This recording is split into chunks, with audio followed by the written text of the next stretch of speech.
না, উনি কোথায় যাবেন চিন্তা করতে পারছেন না, দেখলেন যে কাবার দেওয়াল ফেটে গেছে। বলো সুবহানাল্লাহ।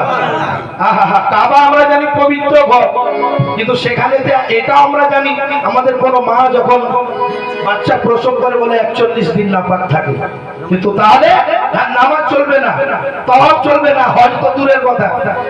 এবার কাবাতে মওলা আলী জন্মগ্রহণ করলেন, তাশরীফ আনলেন, তাহলে কাবা কি নাপাক হয়ে গেল? না, যদিও হয়তো ছিল নাকি জানি না, কিন্তু আলী আসার পর আরো পাক হয়ে গেল। समझो दीजिएगा, शायर कहते हैं, अरे ये शान देखो हरम के अंदर मेरे अली की हुई दीदार, मेरे अली की हुई दीदार।